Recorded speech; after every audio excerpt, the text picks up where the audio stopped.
Ġit nifs. Le, grazzi, ħansu. Dan hu l-messaġġ ewlieni ta' kampanja edukattiva li tnediet mill-Awtorità għall-użu responsabbli tal-kannabis l-Aruk flimkien mal-Aġenzija Setqa fi sforz wieħed kontra l-użu ta' droga. Fis-qarrija konġunta l-Ministeru għall-Politika Soċjali u Segretarjat Parlamentari għall-Ugwaljanza u Riformi tħabbar li fuq medda ta' 3 snin l-Aruk se tkun qed tiffinanzja mal-9 miljun euro fis-sena għal kampanji simili kontra l-użu ta' droga.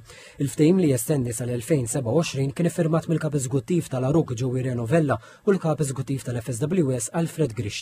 Spjegaw li dan il-ftehim wassal għal żieda ta' 59% fl-investiment ta' Aruk fl-isforzi edukattivi. Sammat talba tagħna li jkunu provduti iktar finanzi u flus għal prevenzjoni. Ilna mill-2018 ningħataw somma addizzjonali ta' 400,000 euro fis-sena sabiex l-Aġenzija Setqa l-Aġenzija Nazzjonali tkun tista' żżid il-programmi ta' prevenzjoni fl-iskejjel u fuq il-postijiet tax-xogħol. Il-Segretarju Parlamentari Rebecca Buttigieg saħqet li l-inizjattiva timxi id fit mal-missjoni ta' Aruk li tallem lil pubbliku dwar ir-riskju tal-użu tal-kannabis bilan li jtaffi l-ħsara u jagħti priorità lis-saħħa tan-nies.